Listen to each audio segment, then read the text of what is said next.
Bueno, buenos días a todos. Una disculpa por el retraso. Yo sé que es una clase un poco árida, bastante aburrida para las 7 de la mañana. Pero bueno, traté de hacerla lo más dinámico posible, ¿vale? A mí me toca la parte del planteamiento del problema.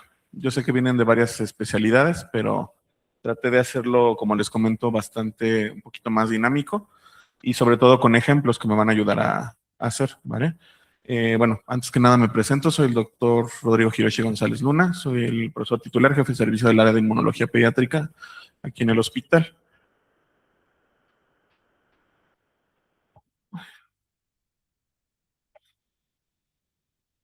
Bueno, tu investigación va a empezar ante un vacío. Recordemos que una investigación debe de responder 5 preguntas. No sé si eso ya me imagino que lo vieron. ¿Es correcto? Sí, ok. ¿Qué preguntas debe de responder una investigación? ¿Quién me responde? ¿O paso? Ajá.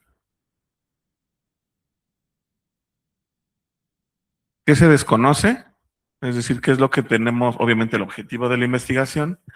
¿Para qué? ¿En dónde ocurre? ¿Cuál es la población afectada? ¿Y cuál es el objetivo final de esta investigación? ¿Vale? Entonces, el objetivo final de esta investigación es justamente responder algo que no sabemos y las causas del fenómeno que nos interesa cambiar, predecir o explicar. Si no hay un problema que resolver, obviamente no hay una investigación, ¿vale? Y esto obviamente ha cambiado a través de. Entonces, cuando tenemos un problema correctamente planteado, prácticamente está resuelto. De ahí que es fundamental que desde un principio tengamos un adecuado planteamiento para poder resolver lo que pretendemos con la investigación. Muchas veces es en donde nos atoramos para hacer esto. Puede afirmarse que no hay cuestiones agotadas y nombres agotados en las cuestiones, ¿vale? Es decir, a veces es tan desgastante, ¿no? A veces nos atoramos en este paso de la investigación que justamente no podemos avanzar porque nos hacemos bolas, ¿no? Es decir, si no tenemos claro qué queremos observar o qué pretendemos obtener con nuestra investigación, pues evidentemente no vamos a avanzar jamás, ¿no? Y esto obviamente pues va a ser secundario a un filtro de toda la información, ¿no? Lo que ustedes conocen como marco teórico, ¿vale? El marco teórico es justamente toda la información que ustedes recaban a través del tiempo para poder filtrarla, por así decirlo, ¿no? Y para poder obtener lo más importante de la investigación, que es justamente la recopilación, ¿no? Obviamente tenemos que utilizar información veraz, objetiva, y ¿cómo vamos a filtrar o cómo vamos a saber que estamos ante información adecuada y veraz? pues justamente si está respaldada, de dónde salen las afirmaciones, si tienen un sustento válido, si es Google, si es iba a decir Encarta, pero no, ustedes son muy jóvenes todavía para esos, bueno, si es ChatGPT, si es, etcétera, ¿no? Y están corroborados empíricamente o son producto de únicamente que a alguien se le ocurrió, ¿vale? Y finalmente eso está delimitado para obtener, pues finalmente lo que deseamos, ¿no? Entonces, estas afirmaciones, ¿no? A través de la copia de antecedentes van a tratar de responder en la mayoría de los casos los objetivos de la investigación. Pero justamente necesitamos armar un problema específico de la misma. De que como les mencionaba al principio, necesitamos cuestionarnos qué pretendemos hacer con esta investigación. Uno es buscar resolver o conocer la identificación del fenómeno. ¿Algún ejemplo? A ver por acá, Irma.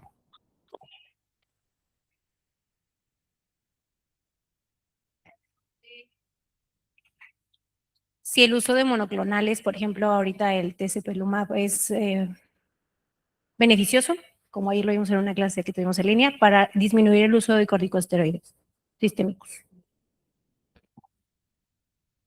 ¿Algún ejemplo por acá?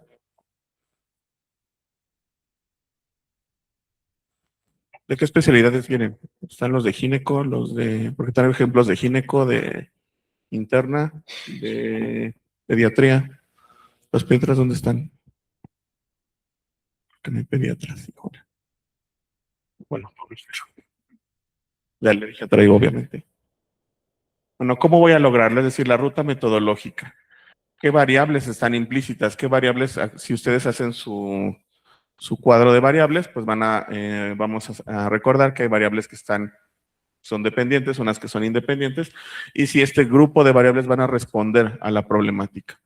¿Y qué teoría sirve para este fundamento? Es decir, el marco teórico. Toda investigación va a iniciar cuando no sabemos algo al respecto, como ya lo mencionamos, y justamente es el problema o el planteamiento del problema, el puente entre el conocimiento que tenemos, el conocimiento previo, el marco teórico, con el objetivo, ¿no? La formación de objetivos, ahorita me voy a meter un poquito en eso, pero bueno, no es el objetivo de la sesión, ¿vale? Como les mencionaba, hay variables independientes, es decir, los antecedentes, aquello que yo ya tengo de partida, ¿no? Por ejemplo, ¿algún ejemplo de una variable independiente de sus trabajos? A ver, por acá.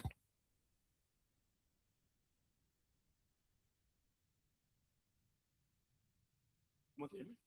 ¿De qué especialidad es? ¿De qué es su tesis?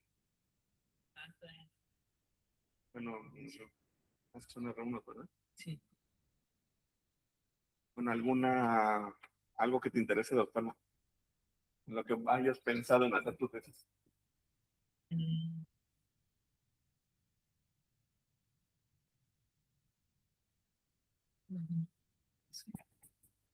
No sé, la relación por ejemplo, la incidencia de glaucoma secundario, no sé, a diabetes aquí en el hospital. ¿Qué variables independientes podría tener ese trabajo?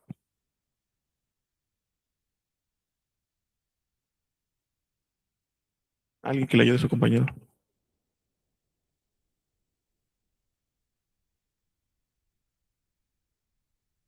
O por acá.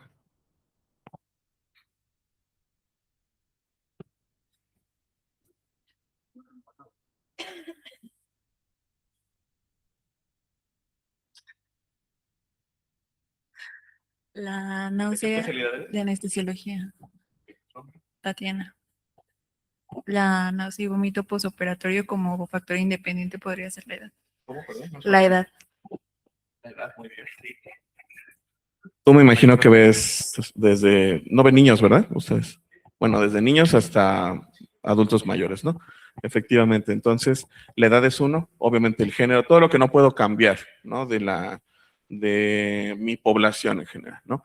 Y variables dependientes es lo que pretendo obtener, ¿vale? No me voy a detener mucho en esto porque la verdad es que lo que quiero es que hagamos los ejercicios, ¿vale? Esta debe expresar dos relaciones entre dos variables, ¿no?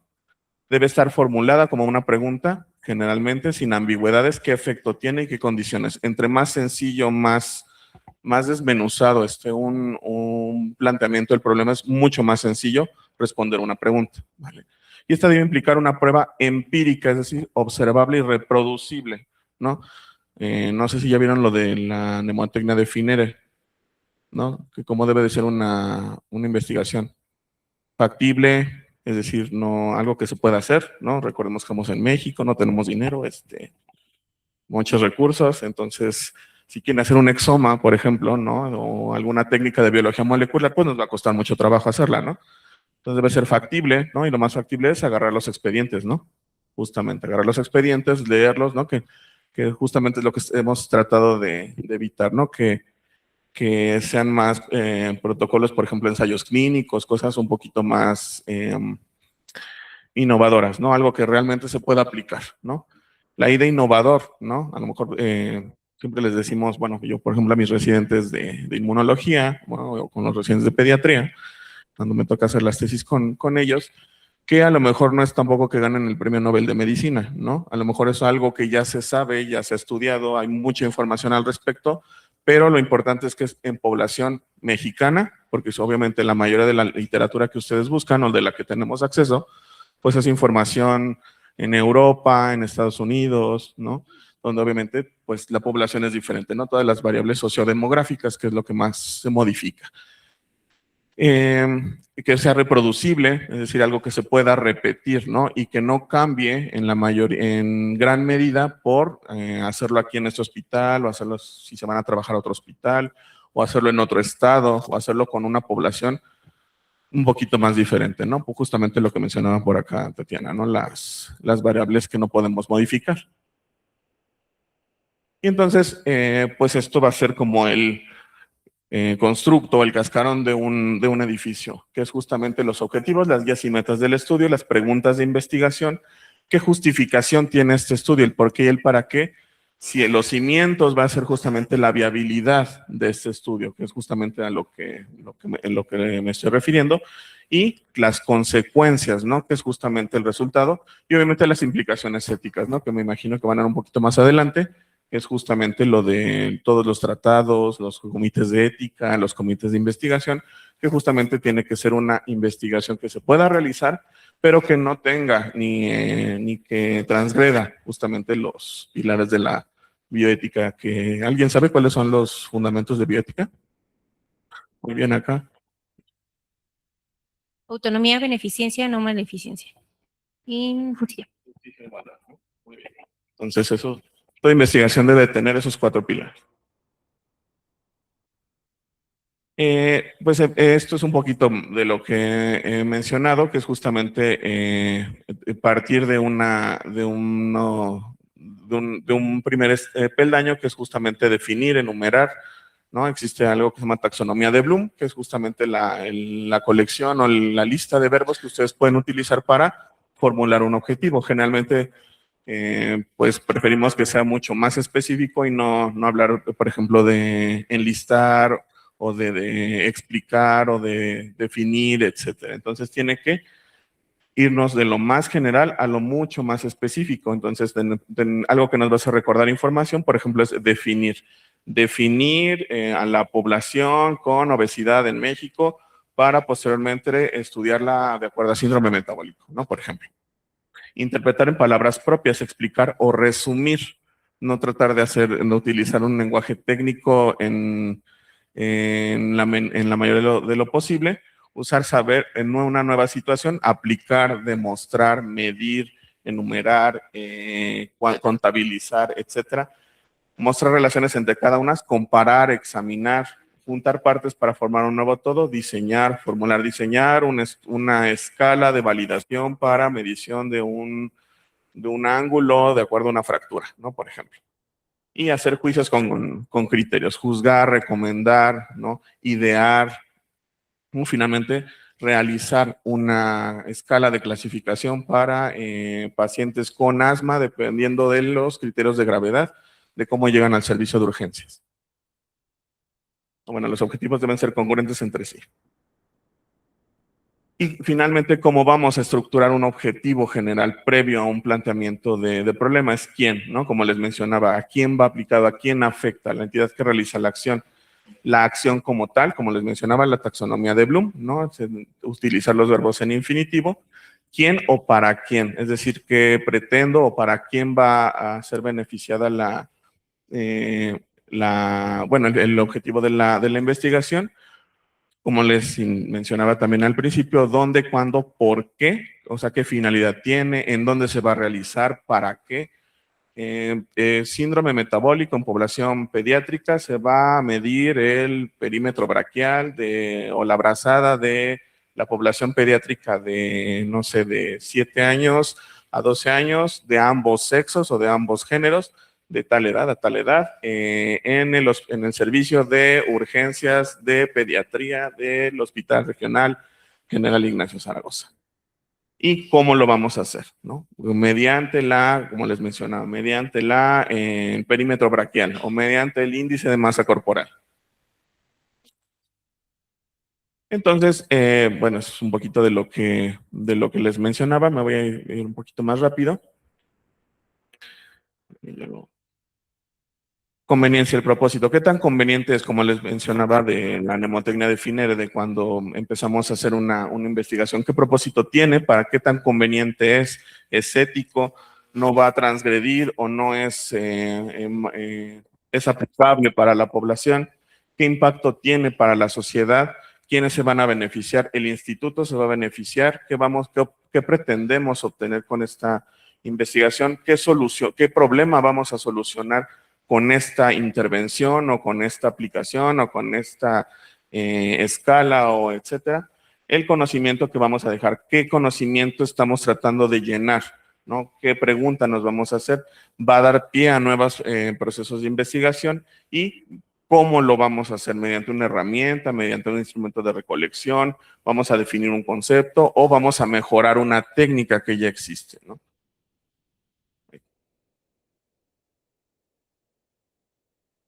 Como les mencionaba, un estudio debe ser viable, ¿no? Para plantear un problema necesito que este sea viable y que se pueda demostrar. Mediante recursos financieros, ¿no? Obviamente, pues tenemos la cuestión de los insumos, ¿no? A lo mejor quieren hacer, no sé, espirometrías, ¿no? En el servicio de inmunología clínica y alergia para clasificar los pacientes dependiendo de la gravedad del asma, ¿no? Si están controlados, parcialmente controlados o están descontrolados, mediante una espirometría, pero a lo mejor no tengo las boquillas para el espirómetro, ¿no? O a lo mejor quiero medir la fracción exhalada de óxido nítrico en pacientes pediátricos para clasificarlos, clasificar la gravedad del asma, pero pues no tengo el cartucho del seno. Entonces, todo eso también se debe de considerar. ¿En cuánto tiempo? Las tesis, que es el objetivo de este tipo de cursos, es justamente para que se titulen, ¿no? O sea, tiene que ser algo que se haga en un tiempo determinado, un periodo de tiempo específico y sobre todo que tengan resultados para posteriormente publicarlos. Y obviamente, como los mencionábamos, ¿no? La ética y las consecuencias. Esto lo podemos dividir en varias fases. La primera es justamente la elaboración, ¿no? Del marco teórico, la búsqueda de los antecedentes y el establecimiento de una hipótesis. ¿Qué pretendo probar con este trabajo?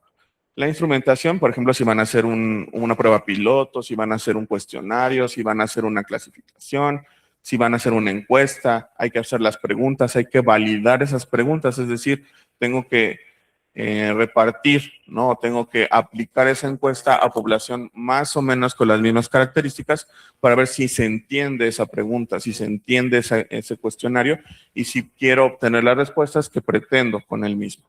¿Vale? Entonces, muchas veces se tiene que validar un cuestionario, bueno, idealmente se tiene que hacer, ¿no? Aplicar una prueba piloto con una población de las mismas características o similar y ya el procesamiento de la información, ¿no? Con las hojas de Excel, con los programas esos que existen de estadística, etcétera. ¿Vale? Igual, ya me voy a saltar un poquito, quiero que vayamos a los ejercicios. Y el destino de los objetivos, ¿no? Que es justamente resolver el problema, ¿no? El problema exacto.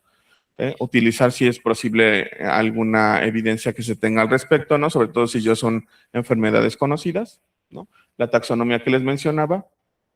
Y cómo gramaticalmente, cómo debemos de hacer un objetivo. Es justamente quién, el verbo en infinitivo, qué producto pretendemos obtener, para qué, dónde y sobre qué, como era lo que les mencionaba del lugar, el sitio exacto del hospital y bajo qué norma o método. Y bueno, esto es justamente el resumen del objetivo general, la pregunta de investigación. Hay que justificar y obviamente si es viable, ¿vale? Y pues a manera de tener un checklist de justamente cómo debemos de hacer esta investigación, pues obviamente las variables, ¿no? Que lo van a ver un poquito más adelante, que se formule de manera interrogativa, siempre a manera de una pregunta de investigación, establecer límites y obviamente tener una relación entre las variables. Debe de ser contestable con esto. Y pues traigo algunos ejercicios, también como les comento, no es para aburrirlos tanto, pero ¿quién lo quiere leer? ¿O a quién? ¿O elijo otra vez? Ay, perdón. ¿Cuál es su nombre? ¿Y eres de? Anestesia. Ok, situación problemática. El asma es una de las enfermedades crónicas más frecuentes en la población pediátrica. A pesar de la existencia de guías clínicas actualizadas, un número importante de pacientes continúa presentando exacerbaciones que requieren atención en urgencias. ¿Qué preguntas les mencioné que debe de responder un planteamiento? Les dije, son 5 preguntas.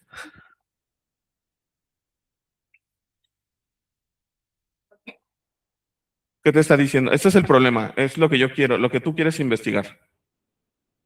Es asma, ¿no? En niños. Muy bien, por acá. Buenos días. Mi nombre es Jesse, anestesia. Pues el problema que quiero resolver pues aquí sería por qué se están presentando las exacerbaciones a pesar de que hay unas guías para el tratamiento adecuado. Entonces es niños asmáticos. Niños asmáticos que están presentando... Descontrolados probablemente. Ujú. ¿Qué más? Pues que están presentando exacerbaciones a pesar de que se cuenta con guías clínicas actualizadas. Ujú. Sí, o sea, no está funcionando que utilicemos guías, ¿no? Ujú. Porque no las leemos, no nos interesan. ¿Qué más? Bueno, no sé qué más. ¿Para qué? ¿Para qué quieres hacer todo eso? Para disminuir las exacerbaciones y pues mejorar la calidad de vida y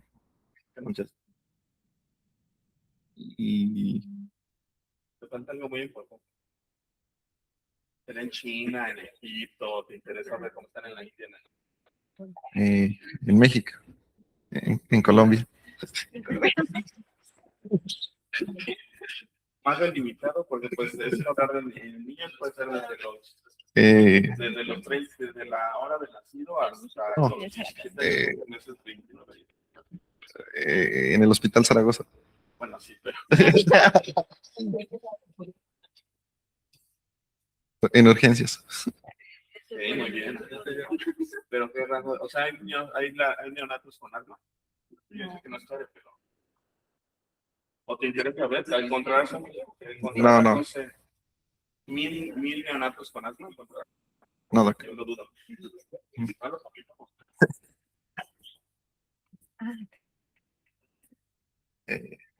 De 6. Escolares a lo mejor, ¿no? De 4 años a 5 años, que es cuando terminan de ser escolar. O escolares y preescolares, ¿no? Bueno, los vas a captar, como tú mencionabas, en urgencia. Muy bien. Listo, le devuelvo, doctor. Gracias. Vale, muy bien. No es tan sencillo, ¿no? Entonces, ese es el que yo hice. En una consulta externa de un hospital de segundo nivel, se ha observado un incremento en las visitas a urgencias. Como mencionaba, repíteme tu nombre.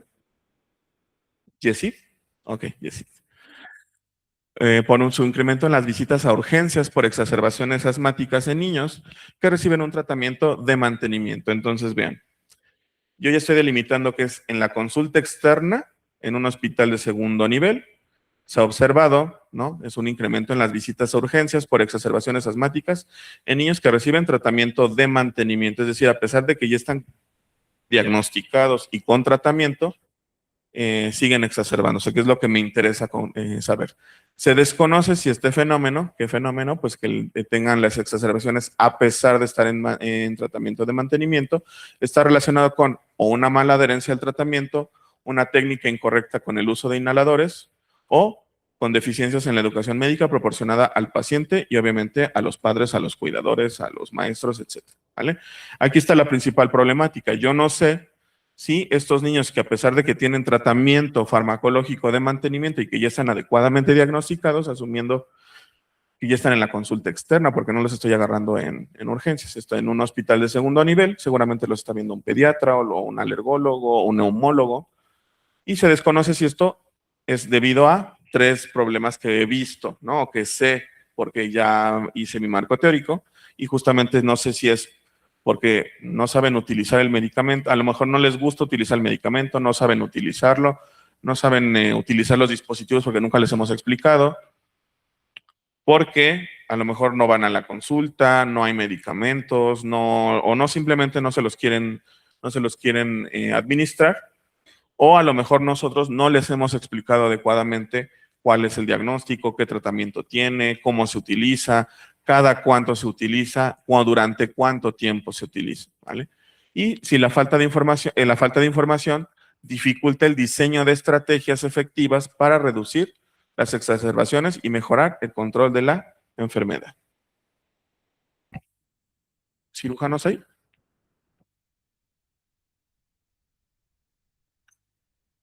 ¿No? Bueno, ¿quién no quiere leer? Paso para acá. Ya estuvo mucho tiempo para acá. A ver acá.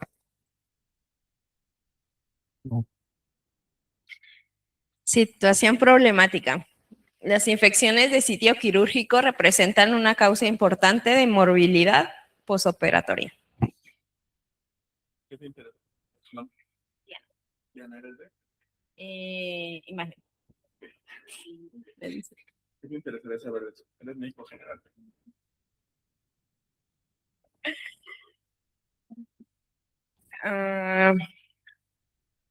Por ejemplo, las causas de esas infecciones. Muy bien. Bueno, Factores de las riesgo. infecciones del sitio quirúrgico van a ser una causa importante de que los pacientes estén muriendo, tengan, bueno, estoy soplando algo. Prevención. Muy bien, prevención, ¿qué más? Mm, Es en un centro de salud, los vas a encontrar en un centro de salud, los vas a encontrar, no sé, en una terapia intensiva.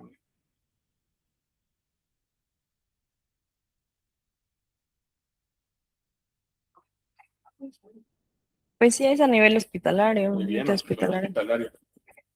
En gineco, ¿En qué servicio de todo? servicio, a lo mejor puede ser en el servicio de urgencias, ¿no?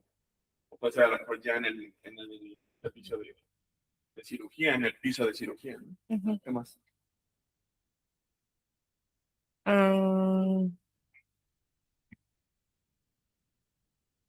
¿Quién va dirigida? O sea, ¿sobre qué población va? ¿Cuál es su nombre? Rodrigo. Digo, De imagen.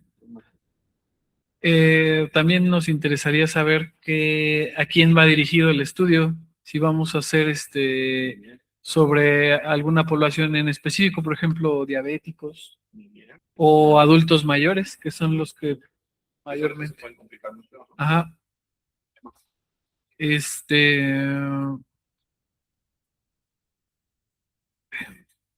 Como cuáles serían en la situación problemática, pues cómo en el planteamiento del problema, cómo se resuelve, qué opciones hay para resolverlo, ¿no? Exactamente. Para evitar, ¿no? Que se Ajá. complique el paciente. Muy bien. ¿Cuál?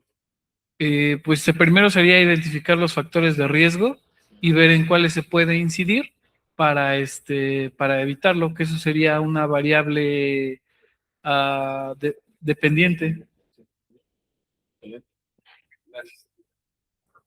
Muy bien. En el servicio de cirugía general se ha identificado una frecuencia elevada de infecciones de sitio quirúrgico después de procedimientos abdominales selectivos, ¿vale? Obviamente hablando de que, pues, de lo que más, yo a lo mejor voy a decir una tontería, pero no soy cirujano. Entonces, a lo mejor de lo que más ven, pues obviamente son procedimientos a nivel abdominal, ¿no? Aunque existen protocolos institucionales para la profilaxis antibiótica, que era lo que nos mencionaba su compañero Rodrigo, ¿no? A lo mejor no se les olvidó ponerles la profilaxis, o a lo mejor, pues en ese servicio o en ese hospital específicamente no se utiliza ese tipo de profilaxis. ¿Qué profilaxis se utiliza, no? Y no se conoce el grado de cumplimiento de dichas recomendaciones ni su asociación con la aparición de infecciones posoperatorias. Es decir, a pesar de que en este centro hospitalario están utilizando profilaxis antimicrobiana, no se sabe por qué, a pesar de esto, ni tienen infecciones posoperatorias, que, si no mal recuerdo, sigue siendo de las principales complicaciones y causas de mortalidad en este grupo específico de pacientes. Esta situación incrementa, obviamente, la estancia hospitalaria, que era lo que quería que me mencionaran, ¿no? Esto, ¿cómo va a repercutir o para qué sería importante saber todo esto? Porque, pues, entre más complicaciones, entre más alteraciones tenga un paciente postquirúrgico, pues esto va a incrementar el tiempo de estancia hospitalaria, obviamente los costos de la atención y obviamente las complicaciones clínicas posteriores, ¿vale? ¿Internistas tenemos? No. A ver por acá. Situación problemática. La diabetes mellitus tipo 2 constituye una de las principales causas de enfermedad cardiovascular. ¿Su nombre? Rodolfo Ires de terapia intensiva. Ok, muy bien. Este es tu problema. Diabetes mellitus tipo 2 constituye una de las principales causas de problema cardiovascular. ¿Qué te interesaría saber? El pechito.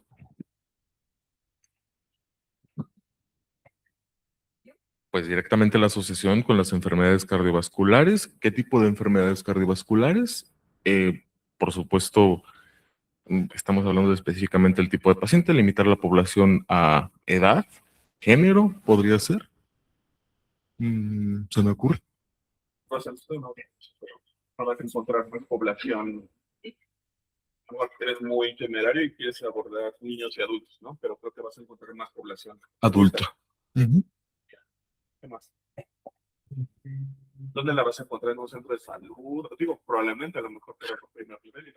Y yo creo que aquí desde el primer hasta el tercer nivel podemos encontrar, sobre todo las complicaciones cardiovasculares, sería un segundo, tercer nivel. Limitarlo. Apego a tratamiento, podríamos incluso pegarlos. Se me ocurrió. ¿Será caro? ¿Será barato? Estos pacientes, ¿cuántos pisos hay de medicina interna? ¿3? Yo creo que es el cuarto piso. Creo que hay 3 pisos, pero bueno. O bueno, terapia intensiva, ¿no? ¿Qué es lo que más ves en terapia intensiva de este tipo de pacientes? Me imagino que la mayoría son los de cajón diabéticos, hipertensos, ¿no? Claramente no tanto, pero sí hay bastantes. ¿Qué más? Es caro, me imagino, ¿no? Paciente, por ejemplo, diabético súper descompensado, pues ¿cuánto tiempo se aventará? Que tiene un pie diabético y que está séptico por eso. ¿Cuánto tiempo se avienta en la terapia intensiva? Sí, claro, una infección complicada se avientan bastante. ¿Cuánto cuesta el día de terapia intensiva? No tengo idea. No tengo idea. Trabajo en el infantil privado, está entre 220,000 pesos más o menos. Entonces, en niños, en adultos debe ser más caro porque son más monstruosos, entonces. Muy bien. A pesar de la disponibilidad de múltiples opciones terapéuticas, justamente, gracias Rodolfo, que era lo que habría que mencionar porque es una enfermedad que súper frecuente, ¿no? Que era lo que mencionaba, ¿no? Seguramente en la terapia intensiva, yo pensaría que la mayoría de los pacientes son diabéticos o hipertensos, ¿no?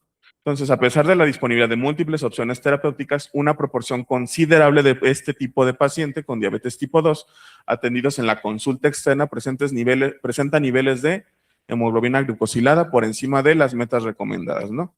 No se conoce cuáles son los principales factores asociados a este mal control metabólico en la población atendida en una institución, lo que va a limitar la implementación de intervenciones dirigidas a mejorar los resultados clínicos. Es decir, yo quiero saber por qué, a pesar de que hay muchas opciones terapéuticas, muchos medicamentos, el control dietético, los medicamentos que están de moda ahorita y que es justamente hacia donde la tendencia a continuar, como a pesar de esto, ¿no? No, los pacientes no están controlados. ¿Y cómo sé que están controlados? Pues con los niveles de hemoglobina glicosilada por arriba de las metas, ¿vale? Entonces, esto es lo que yo pretendo saber. A ver, por acá, Paula.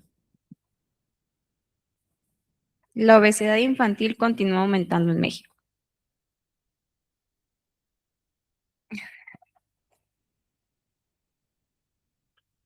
¿Qué te interesa saber? Todavía se sigue, cómo es la calidad de la alimentación en la familia, ¿no? O sea, si también si los papás son obesos, los niños también van a ser obesos. O si también la situación problemática de que las escuelas venden, pues, comida chatarra.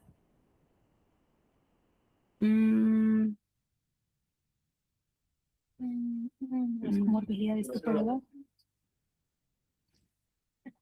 ¿En dónde va a ser? ¿Dónde lo vas a hacer? Pues aquí en primer nivel. Se puede ver en primer nivel. Ajá. Y pues igual también en segundo nivel, dependiendo en la consulta pediátrica. Ajá. O con síndrome metabólico también. Bueno, algunos niños. Ajá. Mm, ese es El riesgo cardiovascular que tiene. No vas a definir obesidad. pues arriba, bueno, arriba del percentil 95 en niños. Ajá. Y pues también igual definición de síndrome metabólico.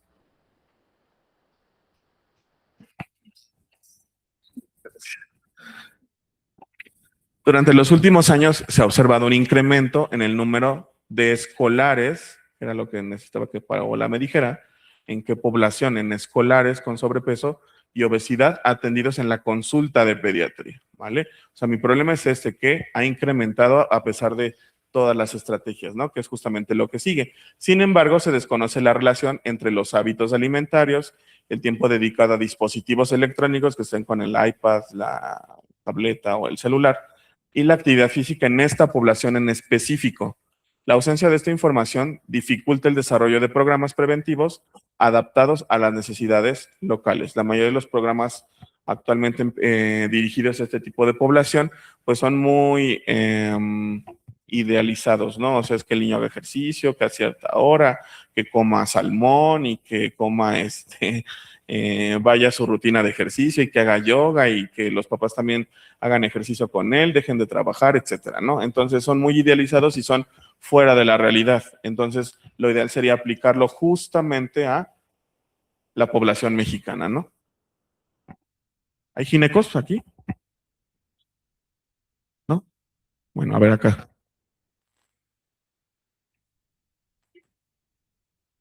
La preeclampsia es una de las principales causas de morbimortalidad materna.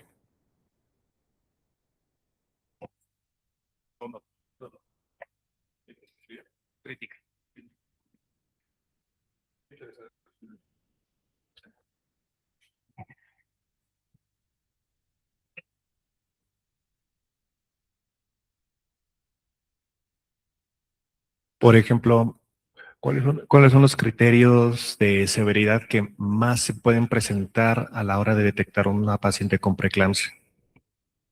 ¿En dónde los vas a agarrar? Pensar efectivamente, no, durante sus consultas, en primer nivel con médico familiar tal vez.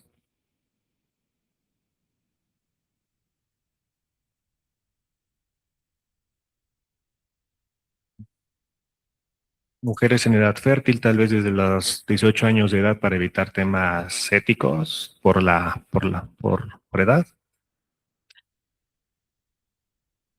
hasta los 35 años, por ejemplo. Dentro del Hospital General Ignacio Zaragoza en el año 2025-2026. Gracias. Como nos mencionaba Donovan, en una unidad hospitalaria de referencia se ha detectado un aumento en los ingresos por complicaciones derivadas de una preeclampsia grave. No sé si se siga diciendo así. Aunque existen herramientas para la identificación temprana de pacientes en riesgo, se desconoce el grado de cumplimiento de estas recomendaciones de tamizaje durante el control prenatal. Es decir, que a pesar de un adecuado control prenatal, seguimiento, monitorización de las pacientes, siguen llegando a los servicios de urgencias ya con complicaciones graves de la preeclampsia. Esta situación puede contribuir a un diagnóstico tardío y obviamente a resultados maternos y perinatales desfavorables, ¿no? Principalmente la muerte. Y finalmente, para ver, Regina. Los errores innatos de la inmunidad suelen diagnosticarse tardíamente.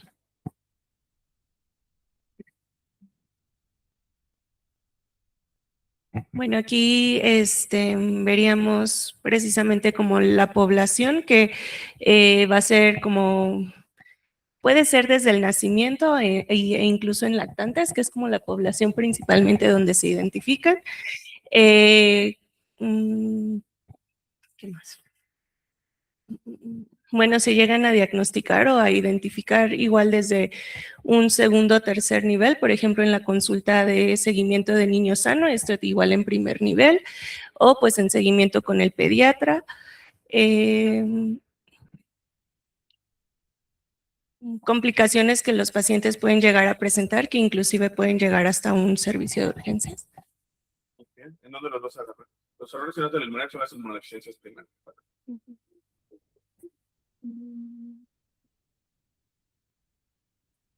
Suelen diagnosticarse tardíamente. ¿Qué esperas encontrar en los pacientes? ¿Cómo los encuentran en la mayoría de los casos? Pues llegan a tener falla almendro, enfermedades, bueno, enfermedades complicadas que llegan a requerir de hospitalización, ingreso a hospitalización precisamente para recibir, no sé, antibióticos por vía intravenosa, O sea, ya con complicaciones. ¿no? Ajá. Entonces, al ser una enfermedad que se diagnostica tardíamente, ¿qué esperaría o qué me interesaría a mí como investigador saber? Pues de que se están muriendo, qué complicaciones tienen este tipo de pacientes y cómo eso me va a repercutir en un hospital, ¿no? Generalmente esos pacientes llegan a hospitales como este de tercer nivel. Los pacientes con errores innatos de la inmunidad frecuentemente experimentan retrasos diagnósticos de varios años, lo que favorece la aparición de complicaciones irreversibles. A lo mejor a mí me interesa saber desde niños pequeñitos hasta, sobre todo ya adultos, por ejemplo, ¿no? Que son aquellos pacientes que no están diagnosticados y que generalmente tienen complicaciones a través de su vida. En los médicos de primer contacto se desconoce el nivel de conocimiento acerca de las manifestaciones clínicas de estas enfermedades y obviamente de los criterios de una referencia oportuna. Es decir, necesito conocer por qué, a pesar de que existe la literatura, existe la información, existen muchos criterios al respecto, por qué no lo sospechamos, no lo diagnosticamos y obviamente hacemos o llegamos a que el paciente llegue con muchas complicaciones que en la mayoría de los casos son irreversibles. Y de los criterios de referencia oportuna. Esta falta de información dificulta el diseño de programas educativos orientados a mejorar la detección temprana. Es decir, mi objetivo final de este trabajo es justamente idear o proponer estrategias para programas educativos, ¿no? A lo mejor detección temprana, a lo mejor un test, a lo mejor un checklist, a lo mejor una encuesta para médicos de primer contacto acerca de diagnóstico de inmunodeficiencias. Si ven, no es tan sencillo, es muy complejo, ¿no? Pero requerimos justamente preguntarnos qué es el objetivo de esto es justamente que hagamos estas 5 preguntas que les mencionaba, ¿vale? Y para no aburrirlos más, Cualquier cosa, cualquier duda, ¿no? Podemos, si bien no somos expertos en todas las áreas, como podrán ver, pues podemos ayudarlos en sus protocolos de investigación, ¿no? Tenemos acceso a una persona con maestría, con doctorado en estadísticas y ese tipo de cuestiones para sus protocolos de tesis, ¿vale? No sé si existe alguna pregunta, alguna duda. Creo que no, ¿verdad? Bueno, pues muchísimas gracias. Terminamos justo a tiempo.